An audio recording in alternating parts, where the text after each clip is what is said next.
Welcome back. Amanda Jones with Veridian Credit Union is our next guest on IowaWorks.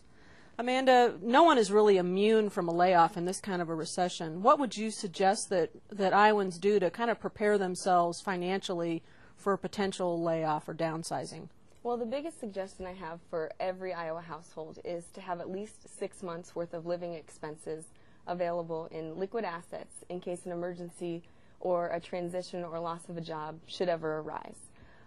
If you don't have the luxury of having 6 months worth of income already saved up when that comes, you need to look at other resources. Other resources can include things like supplemental income in the form of unemployment.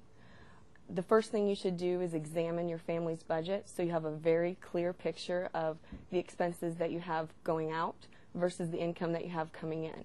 And that way, when you realize what your budget is, you know what direction you need to go and what changes you can make right away. Obviously, when someone loses their job, they would prefer to keep up their same lifestyle.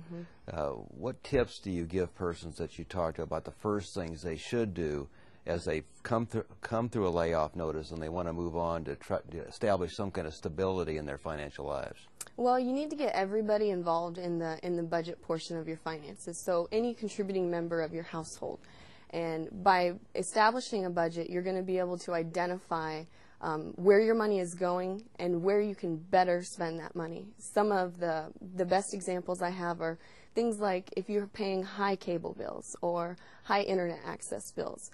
You can still utilize those services, but maybe doing it in a different way. Perhaps eliminating some of those services, going with a different provider, utilizing some of the free community resources that you may have access to at your local libraries or your local community center or even your local college campuses.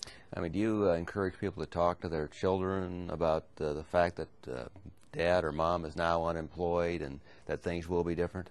It is important to be able to have a conversation with your children.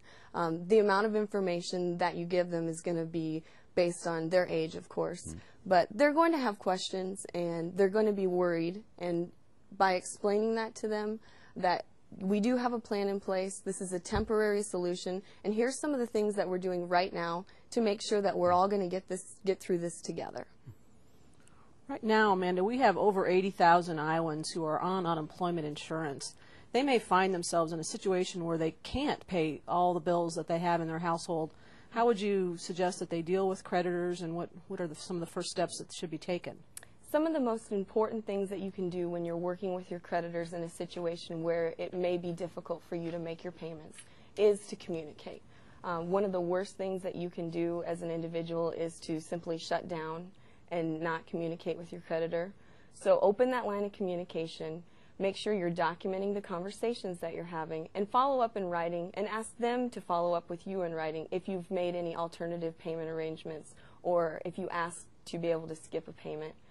Some creditors are really willing to work with you, and the only way that you're going to know that is by contacting them and asking them. Thank you, Amanda. When we return, we'll talk more about financial concerns to individuals that have been notified of their unemployment status or a layoff, and we'll see you in a few minutes.